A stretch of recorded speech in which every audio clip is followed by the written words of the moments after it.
All right, guys, I'm back at it again. Had difficulties, sound difficulties. They couldn't hear me. I couldn't hear them. I don't know if you guys were able to hear all of us, and we couldn't hear each other, but we figured it out. So again, bringing it back to Trisha.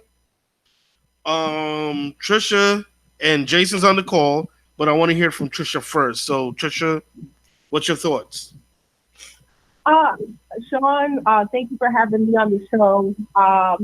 I I agree with you on every point you made. I think that like I'm not on the sorry about that, the same level of politics as you are, but like I just thought by default regarding your soldier point, like the soldiers aren't fighting for our freedom. I think by default, because we are the United States and we're pretty much uh, side by side with water, and we work in agreement with all the other states, and the only other attachments would be Canada and Mexico. We kind of have a wall on both sides. Like It helps. I don't, I don't like the freedom thing was just like by default, just by the way that our land is set up. Like they're definitely not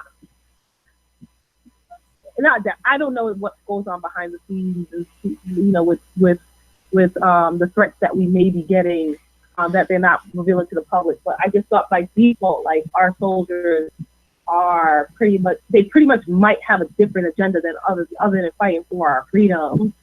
Um, Hmm. so that's a simplistic thought on that. But and regarding like not being actually free, like on the grid, off the grid, I think that's also very truthful. And it's very hard to be off the grid completely. We're I social know, creatures. right. I know people that are trying to be off the grid. And I think they're at like maybe there's some kind of mastermind around that's just thinking about every loophole that could possibly be available and closing it. But I feel like there's no way to actually seriously 100% be off the grid or free, because even if you're off the grid, they know you're off the grid. Yeah, Right. if you're on the grid for Yeah, so long, yeah. yeah. If you're off the grid, they know that you, because of record, because of you're born and you're giving an ID number upon birth called Social Security. Like there's no way to be like there's no way to actually be free. Um, Either you're taking advantage of resources or not, but you're not like I complete mean, dependent. I think there is a way per se. You have to be so mediocre, like so mundane through your life, and then you figure you want to just be off the grid on the low, and like you have no family ties or anything.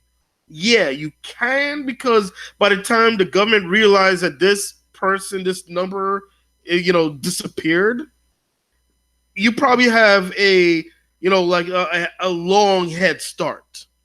You know what I mean? But if you're a famous person or a person of interest, and all of a sudden now you want to go off the grid, fat chances are you're going to be off the grid. Someone's going to Hey, I find you. don't. I don't think there is any way to live off the grid these days. Well, yeah, I, that too.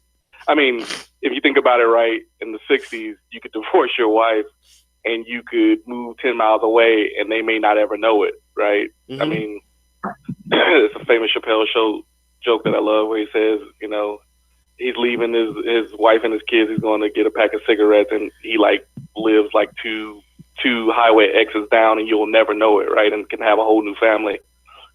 But especially with the adoption of Real ID, which is kind of it's a quasi federally mandated program.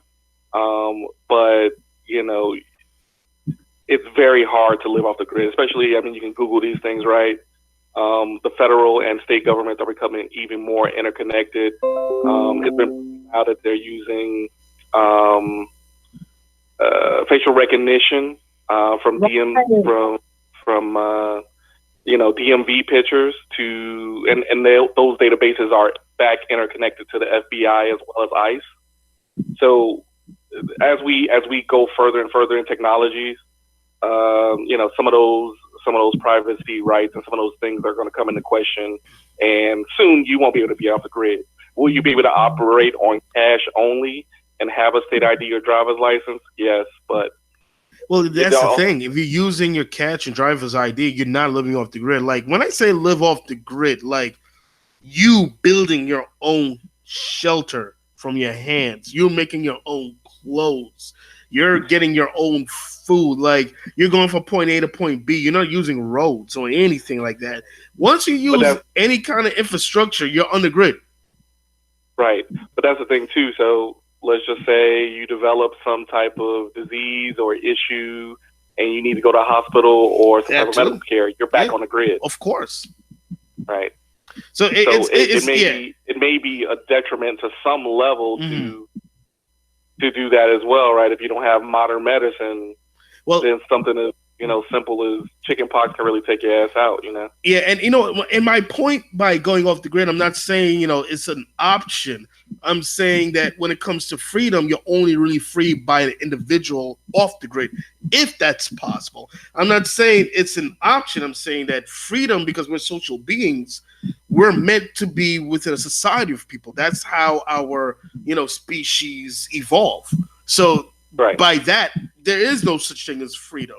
Now, if someone figured it out, maybe they have a mutant gene where they can never get sick, hypothetically. If you're in that situation and you're Paul Bunyan or Jeremiah Jenkins or whatever, Jeremiah Johnson, I think that's his name, then yes, you are actually free. But that is a feat that's probably impossible. I mean, in a quick 10-second summary, because I missed a lot of what you did in the initial video. What was your whole context around freedom? Like, I didn't quite understand. No, that's pretty much what I'm saying. There's no such thing as freedom. I think that people confuse when I say connotation and denotation. That's the first thing I brought up. Like before I even talk about anything, I say people have to understand connotation versus denotation. I think I didn't really elaborate too much on that. Now, thank you for bringing that up. Connotation is basically what your perception or meaning on things or a group of people or society of people. Denotation is a institutional definition. It is the actual institutional definition of a word. But the thing is, people have connotations. You know what I'm saying? For example, sometimes connotations eventually evolve into a denotation. Let's look at the word gay. Back in the day, gay just meant happy. Right. And then society is associated, people like men particularly who are expressing categorized personalities, whether they're actually homosexual or just metrosexual. They call them gay, but that was a connotation back then. It wasn't an actual institutional definition. Over time it became an institutional definition because we're human beings. We like swag. Back in the days, it's like if you go to a ball or some kind of award ceremony or a party, and the host is giving out gift bags, so all the guests, that's what they call swag. Nowadays, we call it how you dress, how you flow. You got swag with you, got style with you. That was not the original definition, but over time, it became an actual institutionalized definition. But before then, it was simply a connotation. Right. So when I say there's no such thing as freedom, is because people confusing denotation with connotation. Right. Like they say, America's freedom. Like, okay, you're expressing a connotation of what freedom means. It's not actually freedom, is freedom. Your definition of freedom, which is not necessarily free because you still can't do whatever you want. Freedom means you could do whatever you want. That does not exist in any society. No, it does not. In any society, I mean, that's you can. I think the United States garners an opportunity more than some other countries to get close to freedom. Which, in my case, I feel that freedom is the ability to, doing things within the language of the law, right? Mm-hmm. But that's not even freedom. And accomplish goals and things of that nature, right? But is there true freedom? That's questionable, right? Because even when you look at the Constitution and the freedoms that are provided around those things, some of those things become questionable, based upon class, race, religion, et cetera, et cetera. And I even made that point too. Like that's for a different discussion. So I'm trying to keep it simple. Right. So that's why I kind of just say context of the question mark, because it's very broad. But I do love this topic. Like, what is your version of freedom? And then everybody has a different version of freedom. Mm-hmm. Freedoms. I think in the America's context of what freedom is, it's the ability to do anything that is supported by the Constitution.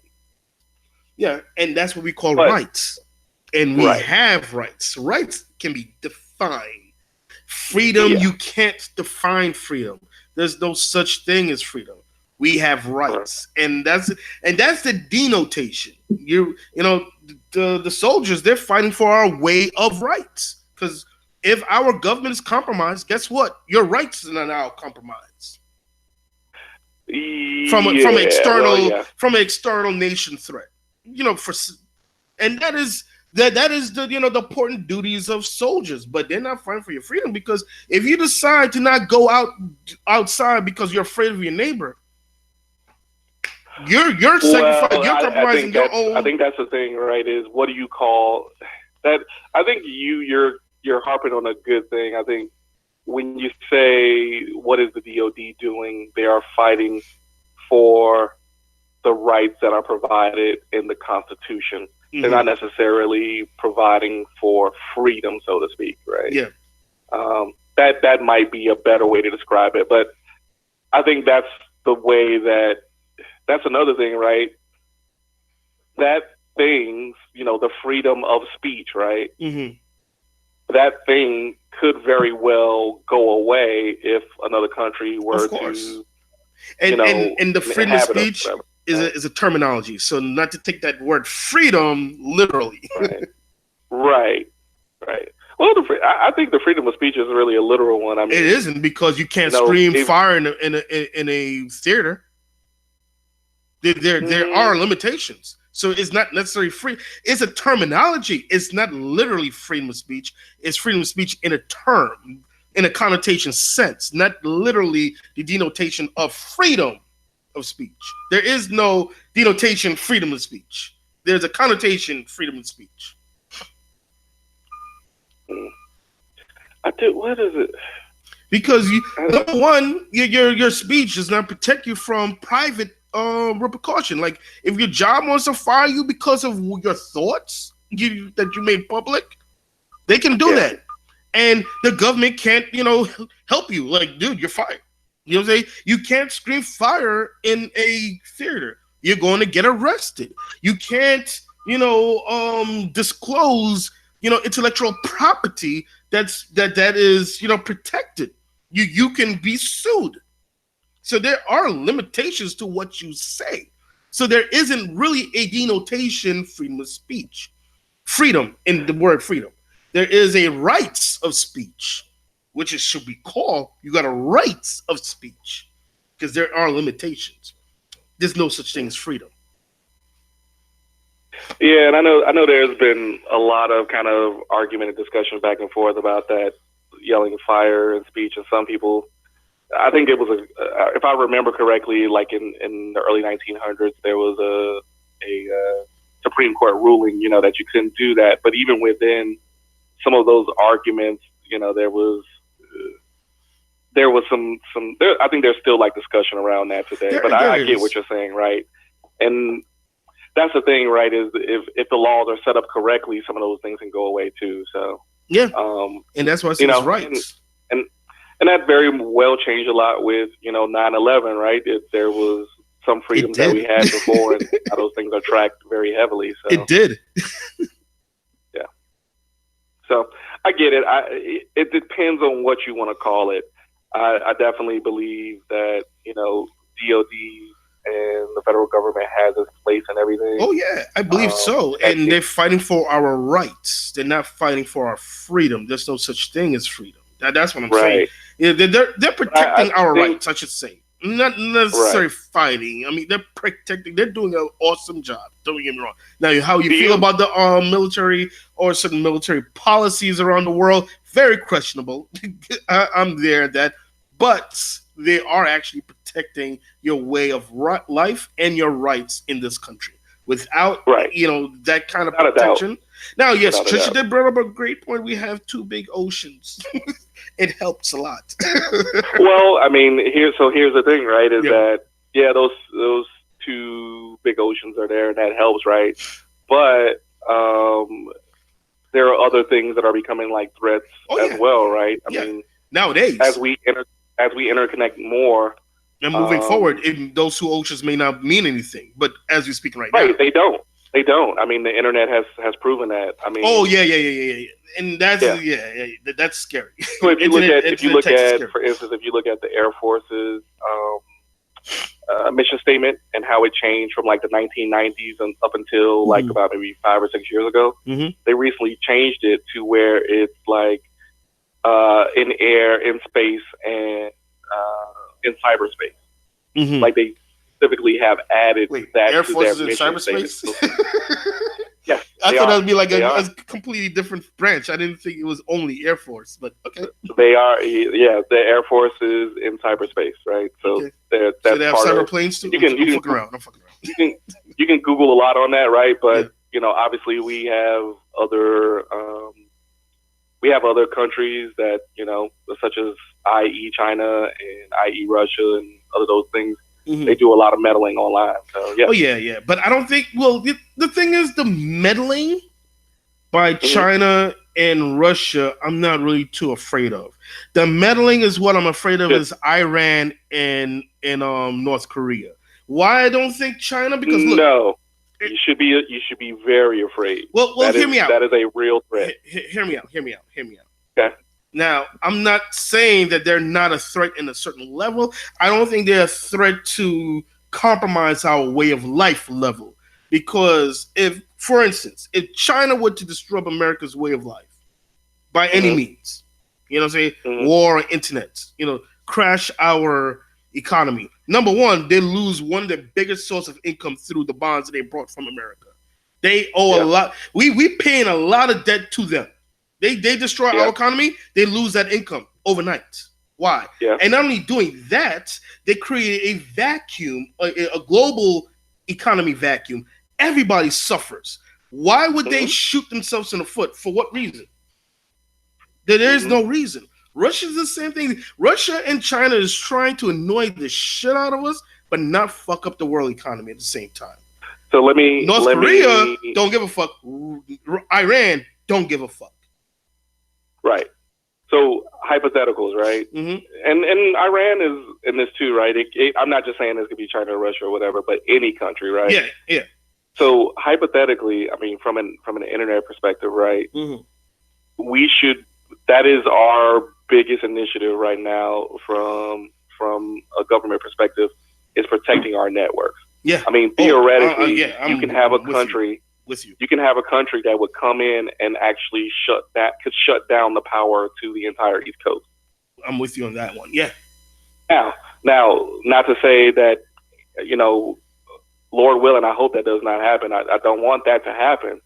But, right, if you're able to mask your IP and if you're smart and you know what you're doing when you're doing something like that, you don't want to hurt. Maybe you want to cripple. And think about it, right? A lot of what we probably need to repair and buy to repair that action would be coming from China. Well, yes and no, because, on a grand scale... Don't get me wrong, we work closely with them, and I think they wouldn't want that to happen either. Yeah, they wouldn't really want that to happen because it's a very slippery slope for them to do that.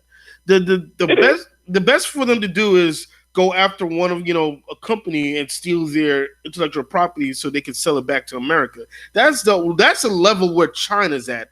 To really cripple the infrastructure of America, There is no real gains, like, because they have to come out and say, like, they have to first come, they have to eventually come out. We did this to you, we could do it again. Like, okay, then we're not going to pay our bills to you.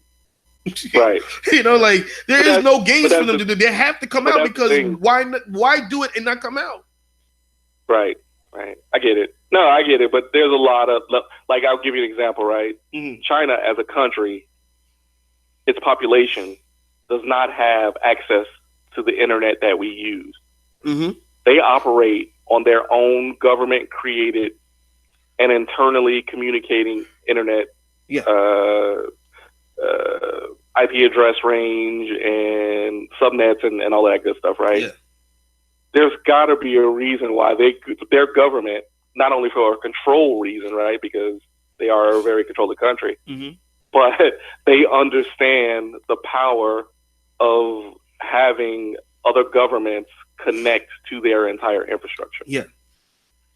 So, just throwing that out there. But now, to get back on subject, we can talk about IT another day. That would be a great topic too. But freedoms is an interesting thing. I think, to your point, right, we have rights, but I think that what's happened is over time, those people have considered those freedoms. Yeah. And either way, whatever you want to call it. I'm not against connotation. Like, if you call that freedom, cool. But understand that you're using freedom in a connotation sense. But people really think they're using freedom in a literal sense, which is not. That's why I say there's no such thing as freedom, because when you use it literally in a denotation sense, no, that's false. Now, if you're redefining freedom, cool. Yeah. No, I hear you. That totally makes sense. Trisha, you still there? Yeah, I'm here. I was just actually thinking about what Jamal deemed as another conversation for another time, with like why China doesn't allow for access to the internet. They have their own internet, but I never thought about it in terms of like not having every people tap into their network. I believe there are people tapping into our network using a VPN. Very risky. They get caught, it's on their risk. I think maybe in Hong Kong, they might have a little bit more freedom because Hong Kong has a little bit of a barrier between the country government. But they're pretty much inside of a firewall. Some level of firewall, where America there's not much. Not of a even, not from some of the stuff that I read in the past. Like, there is not even a firewall. Just think of it as millions of switches and everything connected on their own subnet that nobody can touch. Only the government. Yeah. Like, the government may have an access point, so they may have a firewall in front of themselves. I'm sure they got some DMZs set up in front of them so that you can't possibly get through there. Like, even with a VPN, right? Huh? Even with a VPN, you probably can't even get through. Yeah, you're not gonna be able to get in there. And I can provide some information on that, and we can get into that. That's kind of what I do for my job. But it's very. I have a question. I hate asking questions because people hate me because of it. But like, given what Jamal has said about China, like, do we really want freedom? Like, I wouldn't be opposed to like having our internet shut off so that people don't hack into us. Yeah, especially with some of the stuff you've been through in the past. Yep. Yeah. So I mean, like, can we lock it down? Well, put it this way, we can do that on our own. You probably don't want the government to do that for you. Yeah, that would. So in some ways it's already happening, right? There's multiple levels of throttling. Yeah. Well, with the government, the ISPs, like, Optimum, Comcast, but it's not a government. I'd rather that, and it's horrible. We need to fix that. But if it's a private company doing it, I'm a little bit more easier than a government doing it. Well, yeah. I don't know. It could be said either way, right? Because Yeah. if you think about it, right, I'm sure you guys have experienced this. You know, Trisha, you might have said, you know, the Nets suck, and then all of a sudden you get on Facebook and you see like 25 ads for like Nets jerseys, Right. right? So there's a lot of questions, and like I said, that would be an interesting topic I would love to talk You know about. what? We could About have that. I'll privacy make it and how happen. far it goes. I'll make Now it happen. because you've accepted the Facebook, you know, app, and you agreed to all of their, you know, preamble and language that their attorneys put together, it's technically okay for them to do that, like to collect that information, right? But what about the stuff you don't want them to hear that you might be talking about, right? Maybe a private conversation. You know, you're over your mom's house and you're having a private conversation about family or whatever. You know, what data are they collecting, right? Yeah. And it's not only them. It's other companies like Amazon. And that's You know, and that's like the big second data- level, if you ask me. Big data and information there's a lot going on. And that's a whole different argument. Like that's a second level. Like the ISP is the first level. Like who you purchasing your access to the internet, and then there's, you know, the second party is where your information is being stored. Right. What other subscription other than your ISP? You know, like you said, Amazon, Netflix, Right. Google. You know what I'm saying? Like they Google and Amazon have recording properties where they can record your voice. And Right. are the recording on all the time, or they're only on when you press on? Right. And that goes back to the whole getting off the grid thing. You're never going to be off the grid, right? So, I mean, it's a slippery slope because it goes into a whole other thing, right? Like he said, they're all interconnected. They're all, you know, in bed with each other. Essentially, they work together. With the FCC controlling a lot of the rules and regulations around it. But I think, yes, we could create our own private network as far as an individual country for the United States. But I think one of the major things is it goes against what the internet is all about, right? It's about open interconnectivity, communicating with the world. And I think that's the thing, is it kind of goes against those things. And that's probably a big reason why you won't see the government. They're deep into the internet. They control, like I said, a lot of the rules, a lot of the regulations, and some things around it. But I don't think you'll ever see them get into controlling the internet, right? And they don't want to look like China either, right? Because now you look. But I'm not saying control. I'm not saying stop what we can browse. I'm You just mean saying. if somebody hack you, can you file a report with the FCC and they go get the person that did it? Well, that's another conversation because they don't even have something like that. No, there's Like- not even enough manpower for that. Yeah, Well, they better make the manpower because if you're gonna make it Well, open, as we speak, then I'm you not saying it's gotta have impossible. You're right. You gotta have it policed. You're right. Well, I mean, as we speak right now. So I'm like, Well, if you don't have a police, you gotta contain. This is not like Well, here's a like problem. Just wait till it all just blows up. Well, you know what, And Trisha? Here's a I problem. don't know this for a fact, but I think that it's already happening at very high levels, right? Not really. Um, And here's why I don't. Because Congress are so fucking behind the time. Forgive my Oh, yeah, they are. French. Like they are so inept to attacking this issue. They literally think that, you know, the internet is still on rotary phones. Like a lot of them are very like. Did you see that whole hearing with damn it, With Zuckerberg? Yeah, in Congress.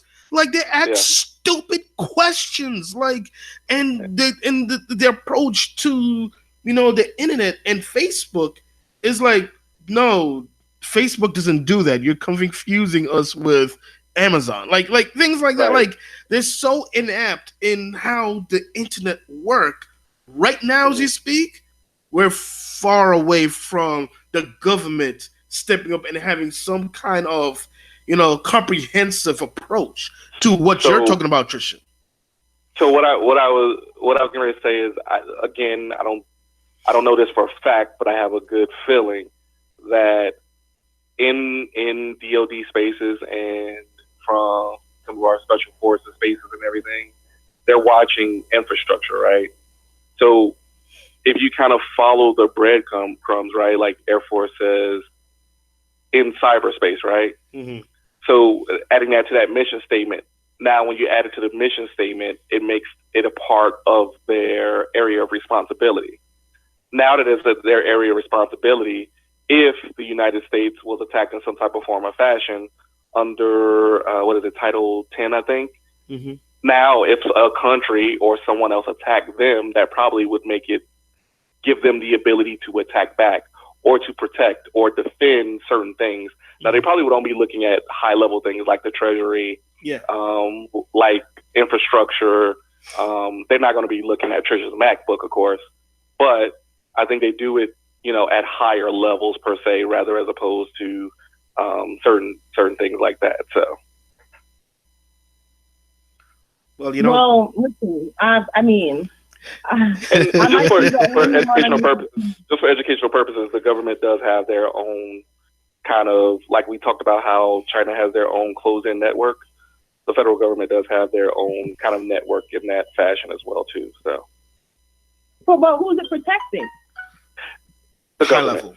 Yeah, like the Treasury. So I got to be a part of the government to be yes. protected. Yes. Okay. Yeah. So you got to set your own branch, Trisha. I gotta set up. I gotta get a .gov email address.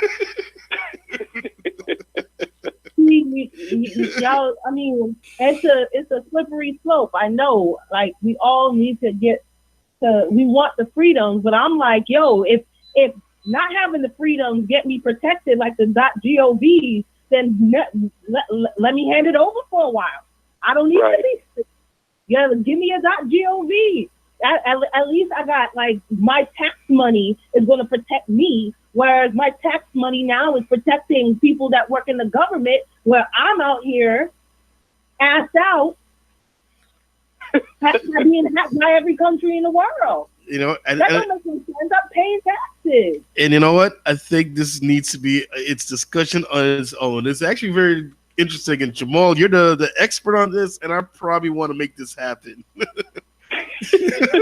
Well, I mean, I'm not an expert by any means, but I do know a little bit. But that's the thing too. So if you think about it, right, a lot of the hacking and stuff is like on application levels, right? So I'm getting ready to get into like some nerdy shit, so we can do this for another day because we kind of getting off topic. But there's ways to protect ourselves, but you just have to live under the assumption that you're always, just under the assumption that nothing is private anymore, right? Yeah. For instance, there is information you can Google, like all of the stuff that I'm talking about is Googleable, right? Or is that even a fucking word? But there are known, for instance, the CIA has known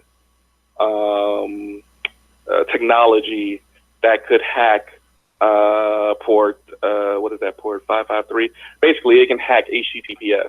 Yeah. Right. So if you think that your Google Gmail is safe just because it's HTTPS in the front of it, that's not true. Yeah. Or it could be more than just a Google Mail. It could be a credit card transaction. It could be other things. Now there is policies there to protect you from that, right? So if somebody were to hack your credit card, of course, you could go file a report. They'll do an investigation and kind of wipe all those charges off and things of that nature, right? But just always assume that the information is out there. There are no real protections, so to speak. And right, my information is always out there, except if I .gov. Right? I can explain it to you a little bit more offline. Yeah. Like some of the stuff I want to explain to you, I wouldn't want to put on video here, but I can talk to you a little bit about that offline. Well, even so, maybe their information is still out there, but when something happens, there's a line of defense that was just ready to recover or try to recover. Me, on the other hand, not only do I pay taxes, but I also have to pay $9.99 a month to LifeLock. I gotta get a LastPass. I got a 2-factor everything. Yeah. I could go in there. I mean, that is they're paying people to protect a certain level of people. That's it. Yeah. Only 0.5%, not even 1%. At least think about how you think, right? This is the crazy part to me. Like, that's how you think. That's how I think. That's probably how Sean thinks. I can tell Sean is a little crazy with his protection too, right? But think about all the other people in the world that are like accessing the internet with no condom. Like, at least you guys, you're kind of trying to protect yourself using Symantec, you're using whatever products. You might be using a VPN that kind of takes you to another country before you do whatever, But there's a lot of people who are just kind of unaware of what the internet really is at its core. It's an ability to share information and do things. And that's the other thing. I think the internet was originally, I kind of think the internet was originally kind of conceptualized around education, or like during the 90s, kind of when it started to pick up again, like the mid to late 90s. Like, I remember back in 96 when I used to do kind of like when I was still a kind of teenager or whatever, and I was doing coding, right? You couldn't find internet really anywhere except at universities, or you were like nerdy enough to have like a 15.5 modem where you knew how to log into an internet connection, right? And I think internet back then was kind of perceived as a thing that was useful. You could pull down documents. It was for education purposes. And it has evolved into a much bigger thing. And a lot of the protocols that were conceptualized back then have not adapted and not changed a lot to what the internet is today. So I think that's another big problem too, right? It's like, what if this is, I know Trisha loves hoop. What if Russ was playing with the same Converses that Dr. J was playing with in the 70s? What would that be like, right? That shoe would probably rip apart in 30 seconds. And I think that's some of it too. So. Right. Well, yeah. Again, like Sean said, it's another conversation for another time. And there's so many different ways to look at it. But like, I'm appalled that I got to pay on top of my taxes up to $200. I pay like $200 extra a year for protection, and I got a tiny ass little special force waiting. That's the price of doing business on the web, man. Yeah, and until the government, wise up and learn and hopefully get younger, because it doesn't seem like the old people really gets it. I would say the government, there are very, very, very, very, very intelligent people that work for the government that are more in tune than what you see. No, I'm talking about Congress. I'm talking about Congress. They're the ones that write laws. Congress is not only, in my opinion, Congress is not only behind in kind of their viewpoint on the internet, but also other things, right? It's not just the internet and not knowing what an IP address is, not knowing what DNS is and some of those other things, right? But you could say some people feel like that Congress is very, has an old school kind of 1940s, 1950s train of thought across a lot of things. Yeah. So, yeah. So the internet is not even the only problem with their mindset. Yeah, they can't really grasp the times today. Showing they're thinking about it from the wrong perspective. They're ignorant and don't know anything about the internet because they're already protected. Well, yes. They don't got to worry about this shit. Well, yes, and that's a big problem too. They don't got to worry like us. You're singing to the choir. You're singing to the choir. You're singing to the choir, and that's a lot. That's another problem too. And the thing is, they're the ones that make the laws, like the actual policies that will get done what you're talking about, Trisha. And the problem you brought up with them is another hurdle why there isn't the protection you're calling for. Yeah, I think there is definitely a there should be more priority on it, right? Figuring out some way to protect users more. Yeah, and they don't have to be knowledgeable on it. They just have to know how to find people that's knowledgeable to help them write the policy. And they're actually, believe it or not, they're relying on industry to do that. They can't, and that's the problem. You can't rely on industry because they have their own agenda. They don't give a fuck about Trisha. Exactly. They don't give a fuck about Trisha. Trisha can be hacked all day for their concern. They don't give a fuck That about is the dog chasing the tail, right? It's the same thing across a lot of different LOBs, right? Mhm. It's some of the same shit that goes on with pharma. Mhm. It's some of the same shit that goes on with maybe, gun laws or gun industries. I have an opinion on that, right? And I feel a certain way, but others The feel a military certain way. complex. But definitely when money is all involved in it, right, it becomes a totally different thing. Yeah. Like people don't even realize that they pay this universal access fee, right? So there's a tax on every bill, every cell phone, every internet connection, everything. That's like $1, right? And it goes into this universal fund. And that universal fund then is used to pay for like internet for like schools and, libraries and kind of those other things. Mm-hmm. But my point, and those are good things. I don't mind paying that $1 every month.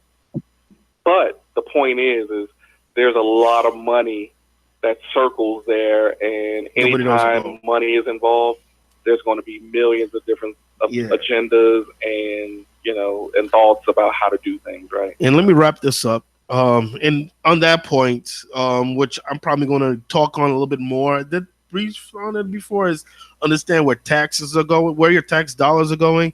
That's one of the major problems with our society is how they rope-a-doping us. That again, why we lack the ability to have control with our rights, or what people call freedom. One of that issues is, where's that tax dollar going? Like you're saying, we're taxed left, right, and center, but yet we don't know where every penny is going. If we as Americans know where every penny is going, and we look down the bill and we looked at Congress, like, Congress, why you pay for this? This is not working. Why? We'll never know that. We will never know that. Oh, There's a lot of programs out there. Look, where there's a will, there's a way. I'm not saying it's easy. It's hard. No. But there is a way. Until we find that, we're going to be lost. But on that note, I'm going to call this a night, guys, because we could talk all night on the subject matter. And I want people to get some good night's rest. I hope everybody had a good 4th of July, Thursday, the week following that. We're going back to work Monday. It's a long week again. Thank you guys for listening. We talk soon. Easy.